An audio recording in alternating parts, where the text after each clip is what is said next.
Bismillahirrahmanirrahim. Hvala našem gospodaru koji se odaziva našim dovama i pomaže nam u našim potrebama. Alhamdulillah, muđibi da'avat wa mugisil lahafat. Wassalatu wassalamu ala khairil barijat nebijina Muhammedin sallallahu alaihi wasallam. Neka je salavat i selam na najhajrlije stvorenje našeg vjerovjesnika Muhammeda sallallahu alaihi wasallam. Hvala Allahu dželle šanuhu na blagodatima Mubarek Ramazana. Hvala Allahu milostivom na svim stanjima i opomenama kroz koje prolazimo, a kroz koje nas svemilosni upućuje na sebe i svoju svemoć. Svemogući Allahu, samo si ti kadar da sve svoje robove, svo čovječanstvo primiriš i odaljiš od svih stanja s kojima nisi zadovoljan. Znamo, svemilosni gospodaru, da se sve dešava tvojom voljom i tvojim dopuštenjem. Zaboravili smo na tebe, gospodaru, mnogi, iako si nam to zabranio u svojoj knjizi kazavši Estaizu billah, وَلَا تَكُونُوا كَالَّذِينَ نَسُوا اللَّهَ فَأَنْسَاهُمْ أَنفُسَهُمْ. Nemojte ni pošto biti od onih koji su zaboravili na Allaha, pa je Allah učinio da oni zaborave na sami sebe. I nakon svega došla je opomena od koje strahujemo, ali smo kao vjernici i tvoji nemoćni robovi, gospodaru, ipak zadovoljni tvojom odredbom.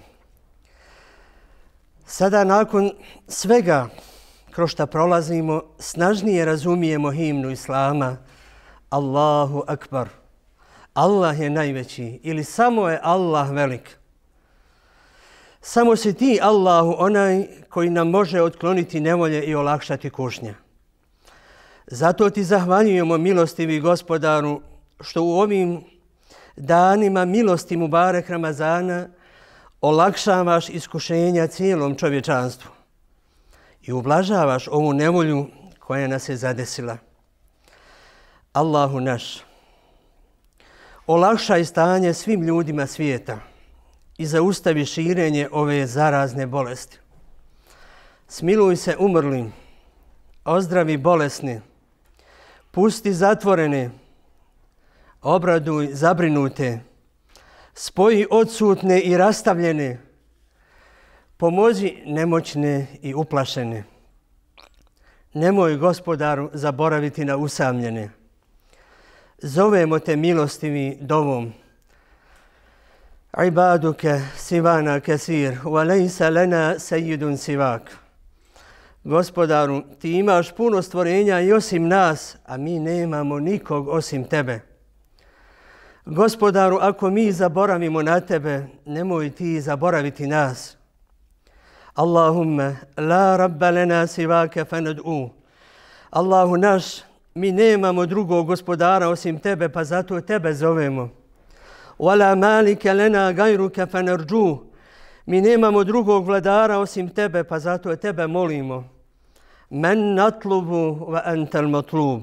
Koga to da mi tražimo, kad si ti onaj koji se traži?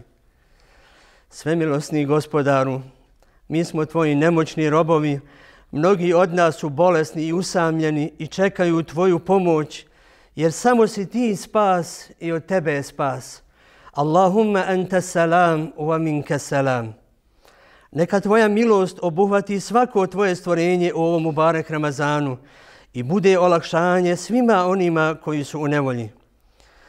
Allahumma haza du'a wa alejka liđabe. Ovo je naša dova, gospodaru, i čekamo da nam se odazoveš. Jer ti si onaj koji sve čuješ, blizu si i odazivaš se našim dovama, o najmilostiviji. Innaka sami'un karibun muđibu da'avat ya arhamar rahimin. Amina ya rabbal alamin. أعوذ بالله من الشيطان الرجيم بسم الله الرحمن الرحيم والمحصنات من النساء إلا ما ملكت أيمانكم كتاب الله عليكم وأحل لكم ما وراء ذلكم أن تبتغوا بأموالكم محصنين غير مسافحين، فما استمتعتم به منهن فآتوهن أجورهن فريضة، ولا جناح عليكم فيما تراضيتم به من بعد الفريضة، إن الله كان عليما حكيما. ومن لم يستطع منكم طولا أن ينكح المحصنات المؤمنات فمما ملكت أيمانكم من فتياتكم المؤمنات، والله أعلم بإيمانكم بعضكم من بعض، فانكحوهن بإذن أهلهن وآتوهن أجورهن بالمعروف محصنات غير مسافحات ولا متخذات أخدان، فإذا أحصن فإن أتين بفاحشة فعليهن نصف ما على المحصنات من العذاب، ذلك لمن خشي العنة منكم، وأن تصبروا خير لكم، والله غفور رحيم. يريد الله ليبين لكم ويهديكم سنن الذين من قبلكم ويتوب عليكم، والله عليم حكيم. والله يريد أن يتوب عليكم ويريد الذين يتبعون الشهوات أن تميلوا ميلا عظيما. يريد الله أن يخفف عنكم وخلق الإنسان ضعيفا. يا أيها الذين آمنوا لا تأكلوا أموالكم بينكم بالباطل إلا أن تكون تجارة عن تراض منكم، ولا تقتلوا أنفسكم إن الله كان بكم رحيما. ومن يفعل ذلك عدوانا وظلما فسوف نصليه نارا، وكان ذلك على الله يسيرا. إن تجتنبوا كبائر ما تنهون عنه نكفر عنكم سيئاتكم وندخلكم مدخلا كريما. ولا تتمنوا ما فضل الله به بعضكم على بعض، للرجال نصيب مما اكتسبوا وللنساء نصيب مما اكتسبن، واسألوا الله من فضله إن الله كان بكل شيء عليما. ولكل جعلنا موالي مما ترك الوالدان والأقربون والذين عقدت أيمانكم فآتوهم نصيبهم، إن الله كان على كل شيء شهيدا. أعوذ بالله من الشيطان الرجيم. بسم الله الرحمن الرحيم. الرجال قوامون على النساء بما فضل الله بعضهم على بعض وبما أنفقوا من أموالهم، فالصالحات قانتات حافظات للغيب بما حفظ الله، واللاتي تخافون نشوزهن فعظوهن واهجروهن في المضاجع واضربوهن، فإن طعنكم فلا تبغوا عليهن سبيلا إن الله كان عليا كبيرا. وإن خفتم شقاق بينهما فابعثوا حكما من نهره وحكما من نهرها إن يريدا إصلاحا يوفق الله بينهما إن الله كان عليما خبيرا.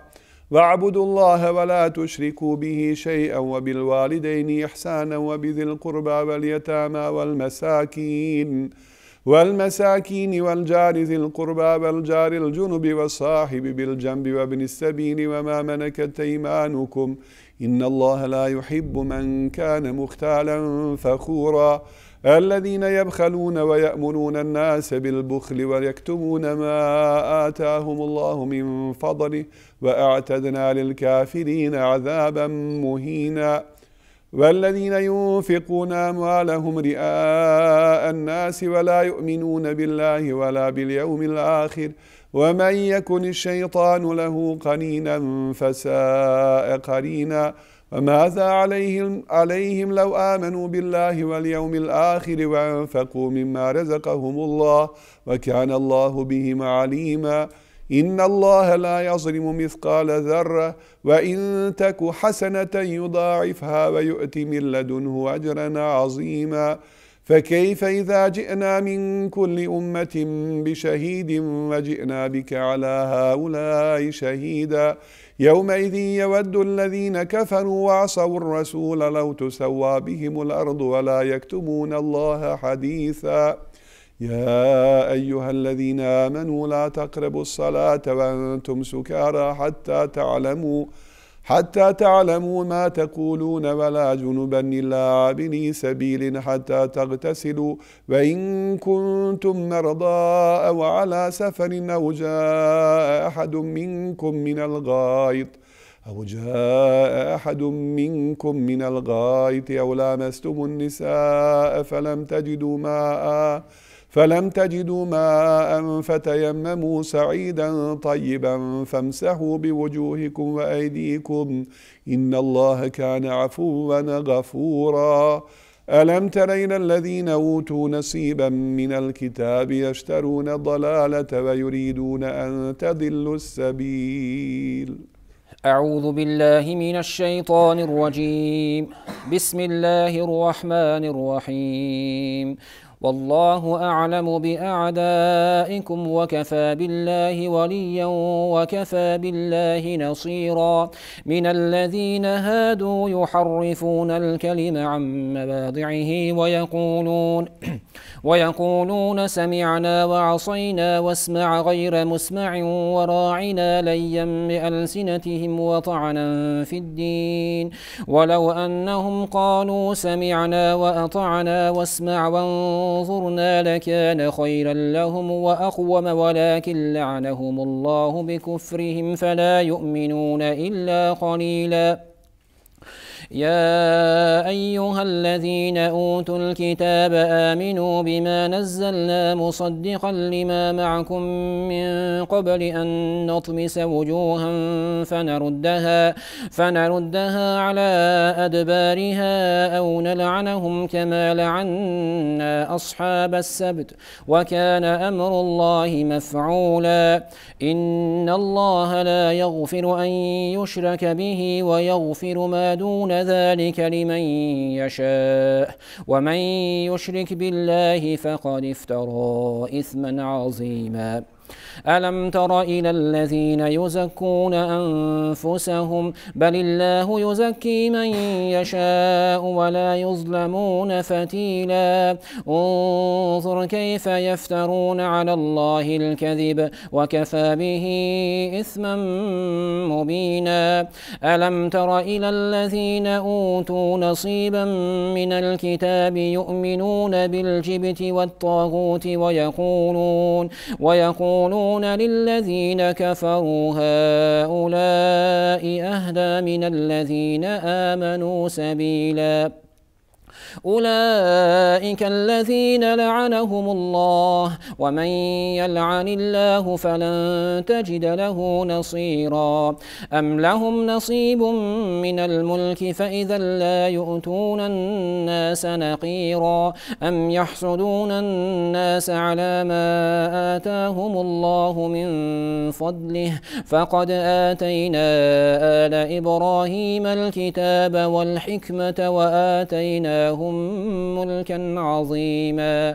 فمنهم من آمن به ومنهم من صد عنه وكفى بجهنم سعيرا. إن الذين كفروا بآياتنا سوف نصليهم نارا كلما نضجت جنودهم بدلناهم جنودا غيرها ليذوقوا العذاب إن الله كان عزيزا حكيما. والذين آمنوا وعملوا الصالحات سندخلهم جنات تجري من تحتها الأنهار خالدين فيها أبدا لهم فيها أزواج مطهرة وندخلهم ظلا ظليلا. إن الله يأمركم أن تؤدوا الأمانات إلى أهلها وإذا حكمتم بين الناس أن تحكموا بالعدل إن الله نعم ما يعظكم به إن الله كان سميعا بصيرا.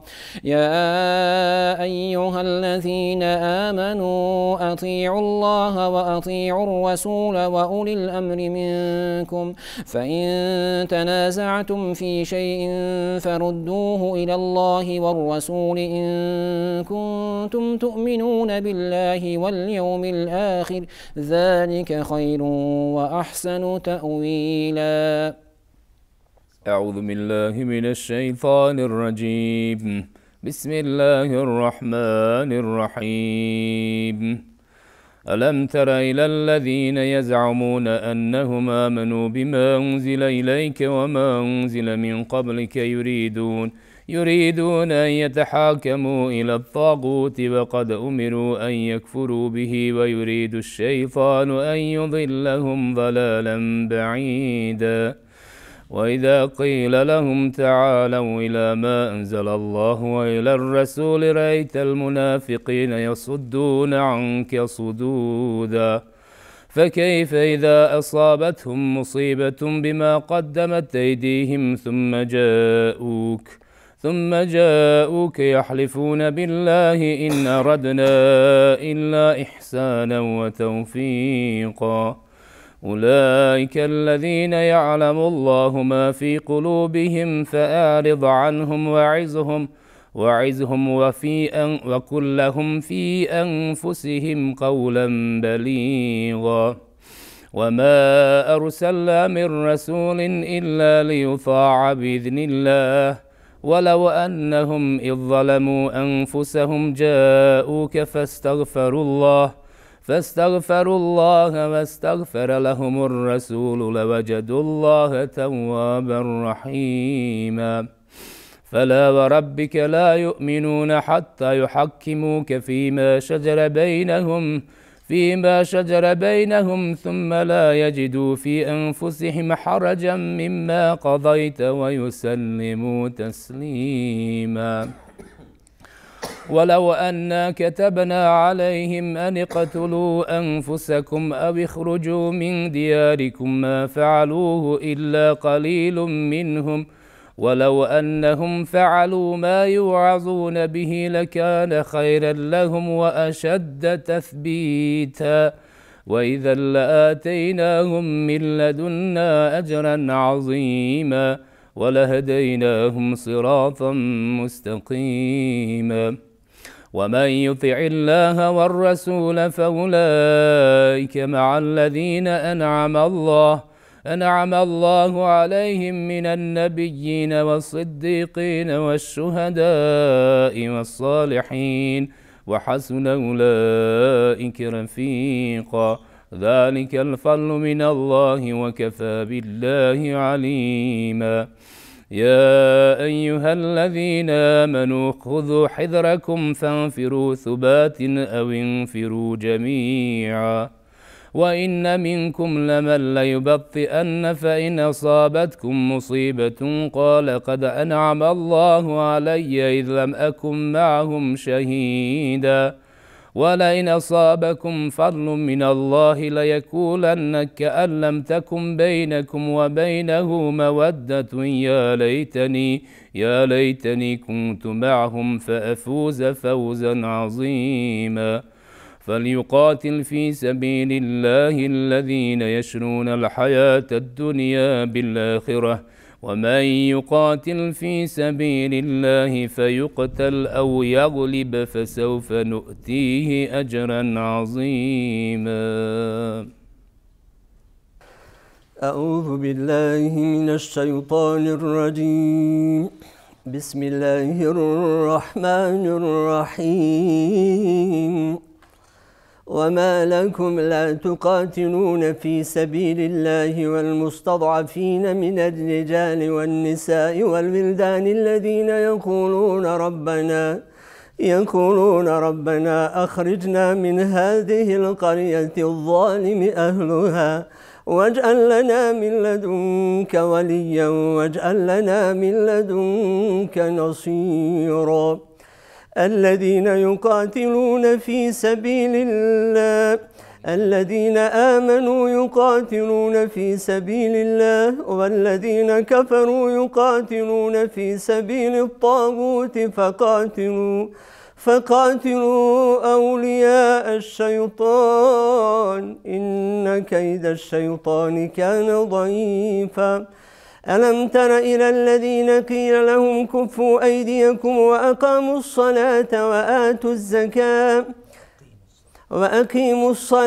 وآتوا الزكاة فلما كتب عليهم القتال إذا فريق منهم يخشون الناس كخشية الله أو أشد خشية وقالوا ربنا لم كتبت علينا القتال لولا أخرتنا إلى أجل قريب قل متاع الدنيا قليل والآخرة خير لمن اتقى ولا تظلمون فتيلا أينما تكونوا يدرككم الموت ولو كنتم في بروج مشيدة وإن تصبهم حسنة يقولوا هذه من عند الله وإن تصبهم سيئة يقولوا هذه من عندك كل من عند الله فما لهؤلاء القوم لا يكادون يفقهون حديثا ما أصابك من حسنة فمن الله وما أصابك من سيئة فمن نفسك وأرسلناك للناس رسولا وكفى بالله شهيدا من يطع الرسول فقد أطاع الله ومن تولى فما أرسلناك عليهم حفيظا ويقولون طاعة فإذا برزوا من عندك بيت طائفة منهم غير الذي تقول والله يكتب ما يبيتون فأعرض عنهم وتوكل على الله وكفى بالله وكيلا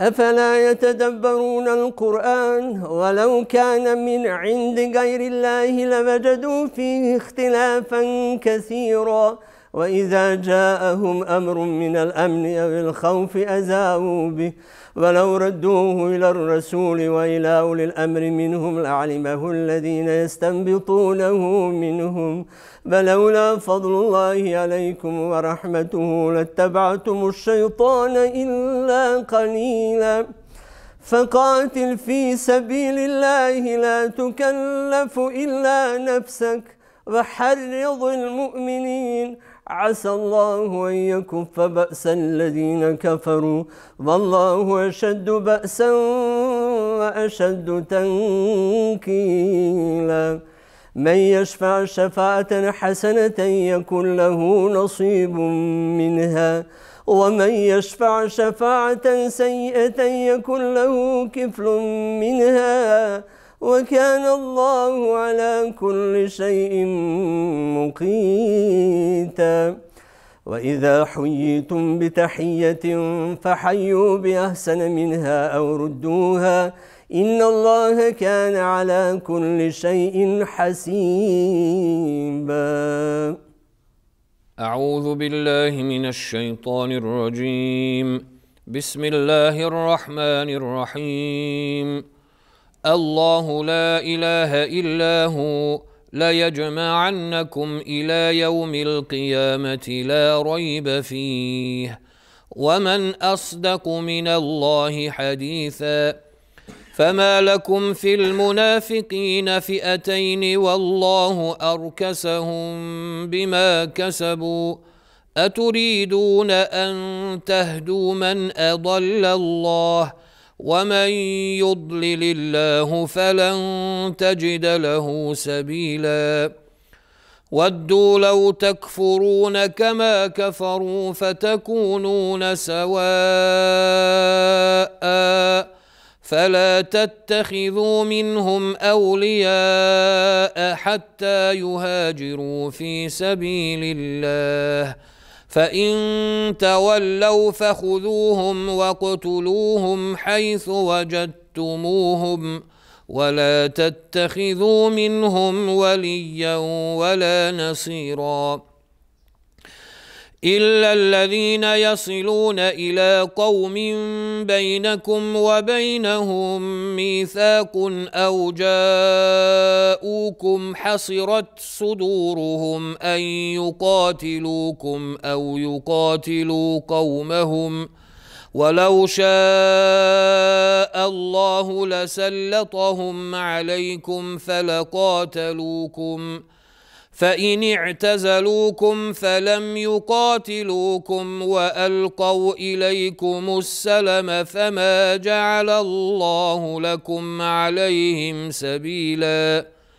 ستجدون آخرين يريدون أن يأمنوكم ويأمنوا قومهم كلما ردوا إلى الفتنة أركسوا فيها فإن لم يعتزلوكم ويلقوا إليكم السلم ويكفوا أيديهم فخذوهم واقتلوهم حيث ثقفتموهم وأولئكم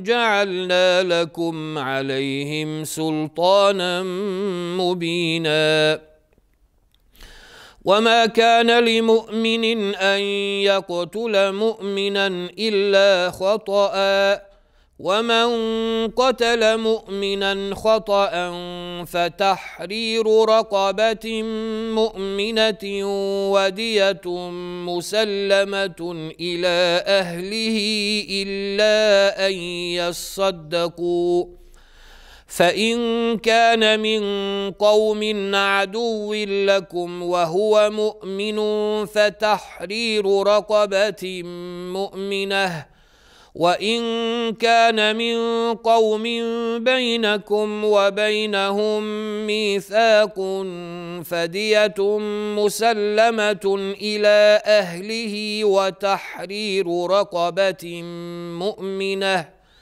فمن لم يجد فصيام شهرين متتابعين توبة من الله وكان الله عليما حكيما ومن يقتل مؤمنا متعمدا فجزاؤه جهنم خالدا فيها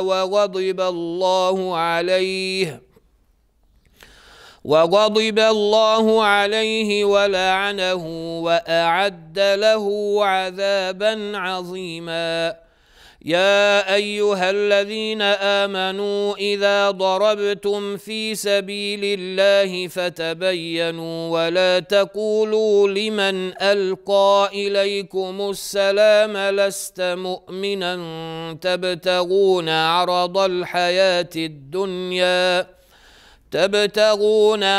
الحياة الدنيا فعند الله مغانم كثيرة كذلك كنتم من قبل فمن الله عليكم فتبينوا إن الله كان بما تعملون خبيرا.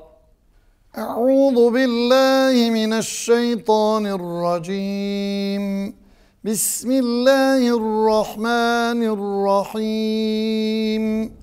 لا يستوي القاعدون من المؤمنين غير أولي الضرر والمجاهدون في سبيل الله بأموالهم وأنفسهم. فضل الله المجاهدين بأموالهم وأنفسهم على القاعدين درجة وكلا وعد الله الحسنى وفضل الله المجاهدين على القاعدين أجرا عظيما درجات منه ومغفرة ورحمة وكان الله غفورا رحيما. إن الذين توفاهم الملائكة ظالمي أنفسهم قالوا فيم كنتم قالوا كنا مستضعفين في الأرض قالوا ألم تكن أرض الله واسعة فتهاجروا فيها فأولئك مأواهم جهنم وساءت مصيرا إلا المستضعفين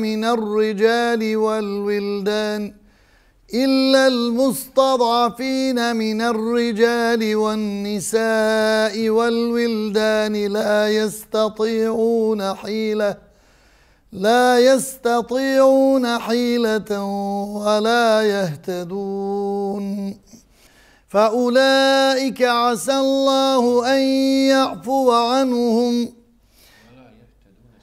إلا المستضعفين من الرجال والنساء والولدان لا يستطيعون حيلة ولا يهتدون سبيلا فأولئك عسى الله أن يعفو عنهم وكان الله عفوا غفورا ومن يهاجر في سبيل الله يجد في الأرض مراغما كثيرا وسعة ومن يخرج من بيته مهاجرا إلى الله ورسوله ثم يدركه الموت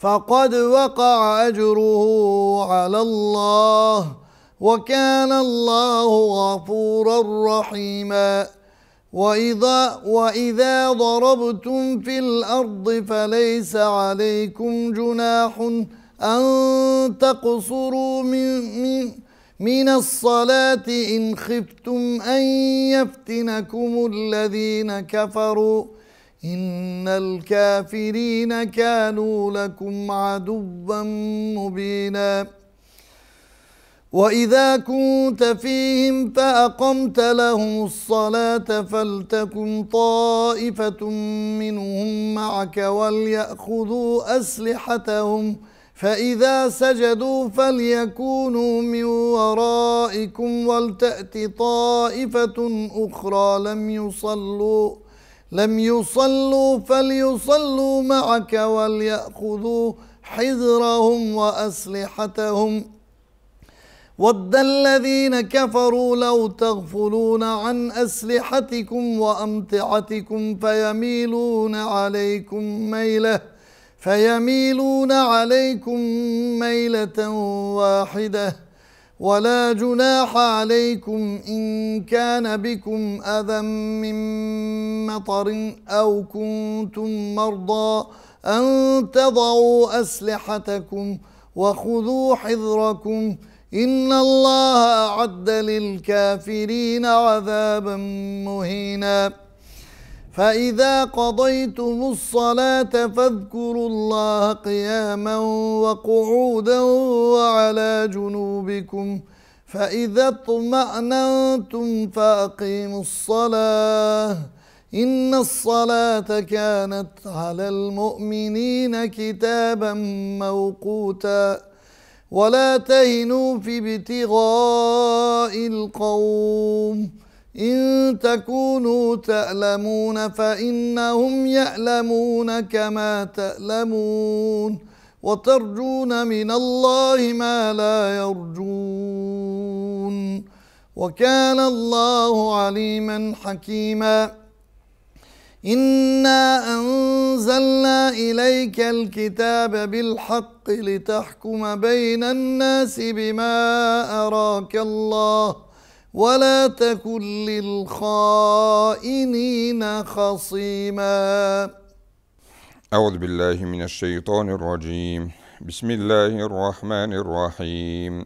واستغفر الله إن الله كان غفورا رحيما. ولا تجادل عن الذين يختانون أنفسهم إن الله لا يحب من كان خوانا أثيما.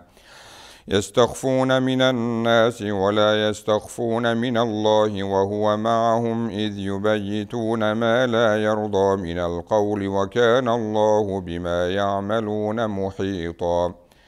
ها أنتم هؤلاء جادلتم عنهم في الحياة الدنيا فمن يجادل الله عنهم يوم القيامة أم من يكون عليهم وكيلا ومن يعمل سوءا أو يظلم نفسه ثم يستغفر الله يجد الله غفورا رحيما ومن يكسب إثما فإنما يكسبه على نفسه وكان الله عليما حكيما ومن يكسب خطيئة أو إثما ثم يرم به بريئا فقد احتمل بهتانا وإثما مبينا ولولا فضل الله عليك ورحمته لهمت طائفة منهم أن يضلوك وما يضلون إلا أنفسهم وما يضرونك من شيء وأنزل الله عليك الكتاب والحكمة وعلمك ما لم تكن تعلم وكان فضل الله عليك عظيما لا خير في كثير من نجواهم إلا من أمر بصدقة أو معروف أو إصلاح بين الناس ومن يفعل ذلك ابتغاء مرضات الله فسوف نؤتيه أجرا عظيما ومن يشاقق الرسول من بعد ما تبين له الهدى ويتبع غير سبيل المؤمنين نوله ما تولى ونصله جهنم وساءت مصيرا إن الله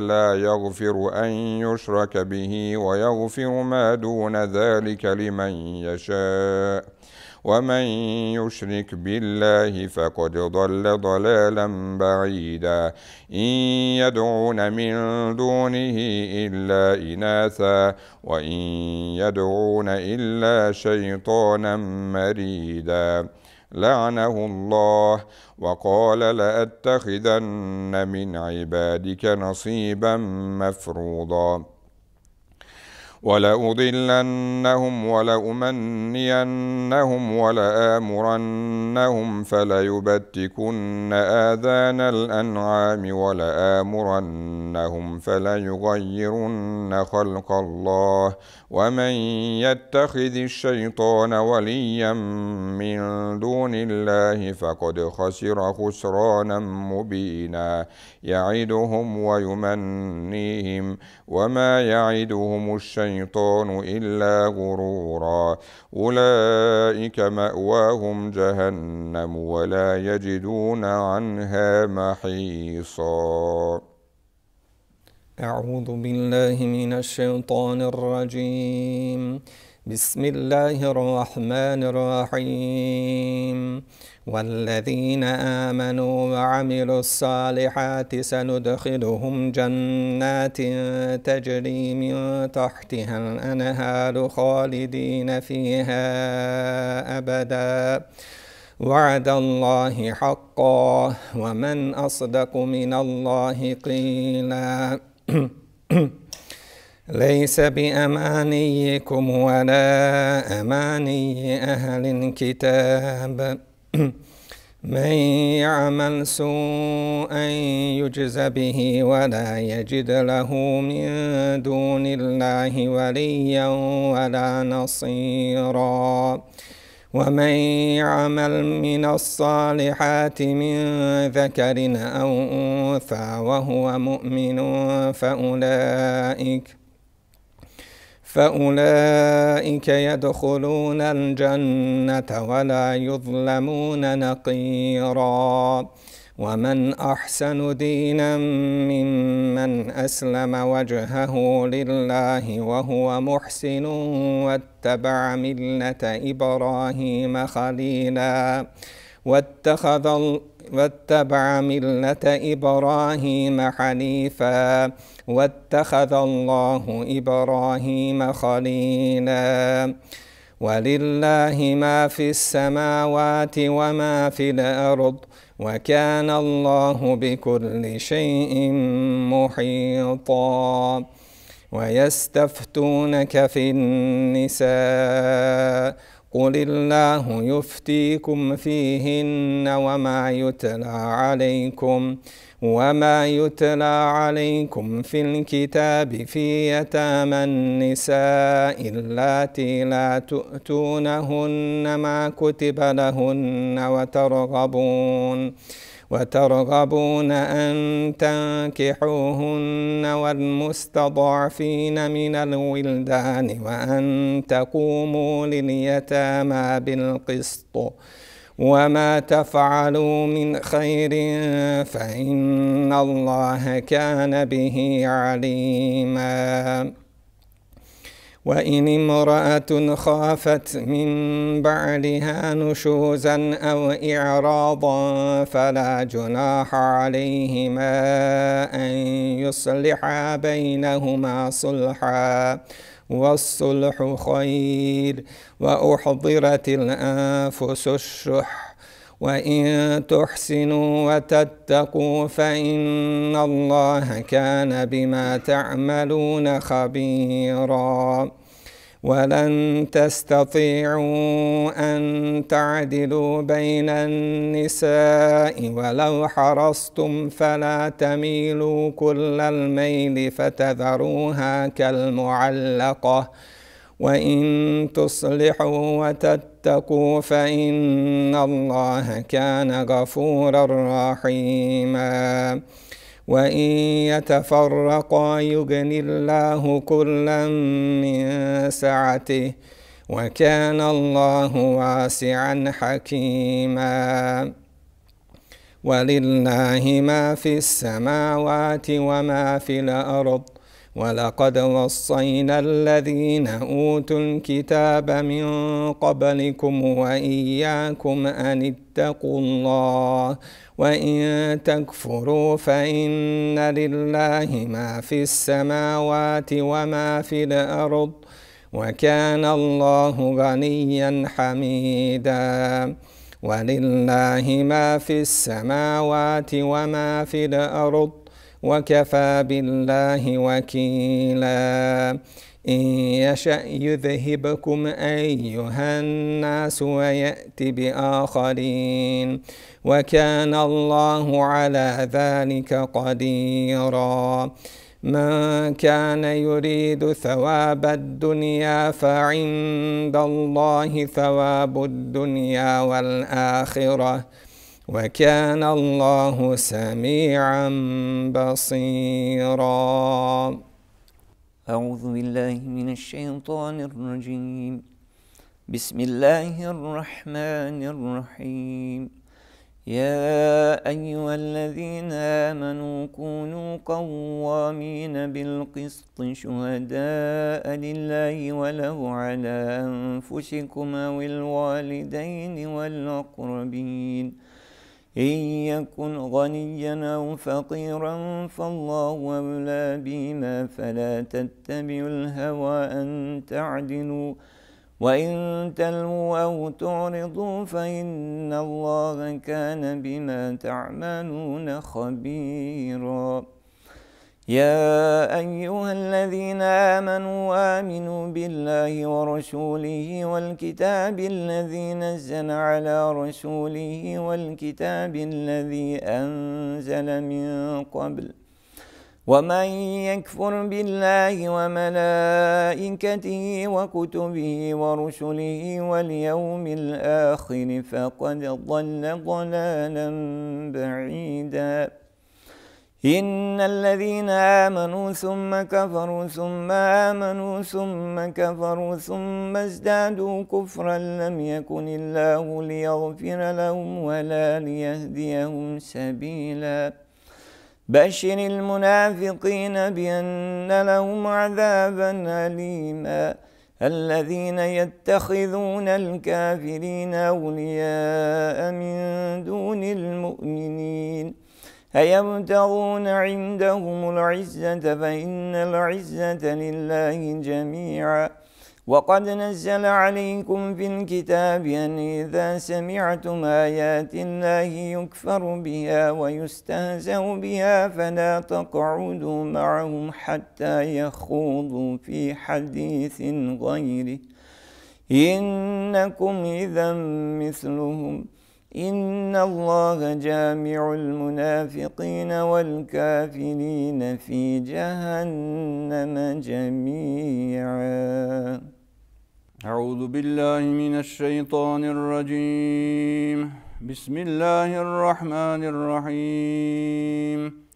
الذين يتربصون بكم فإن كان لكم فتح من الله قالوا ألم نكن معكم وإن كان للكافرين نصيب قالوا ألم نستحوذ عليكم ونمنعكم من المؤمنين فالله يحكم بينكم يوم القيامة ولن يجعل الله للكافرين على المؤمنين سبيلا. إن المنافقين يخادعون الله وهو خادعهم وإذا قاموا إلى الصلاة قاموا كسالى يراءون الناس ولا يذكرون الله إلا قليلا مذبذبين بين ذلك لا إله هؤلاء ولا إله هؤلاء ومن يضلل الله فلن تجد له سبيلا. يا أيها الذين آمنوا لا تتخذوا الكافرين أولياء من دون المؤمنين أتريدون أن تجعلوا لله عليكم سلطانا مبينا. إن المنافقين في الدرك الأسفل من النار ولن تجد لهم نصيرا إلا الذين تابوا وأصلحوا واعتصموا بالله وأخلصوا دينهم لله فأولئك مع المؤمنين وسوف يؤتي الله المؤمنين أجرا عظيما. ما يفعل الله بعذابكم إن شكرتم وآمنتم وكان الله شاكرا عليما. صدق الله العظيم. سبحان ربك رب العزة عما يصفون وسلام على المرسلين والحمد لله رب العالمين. الفاتحة.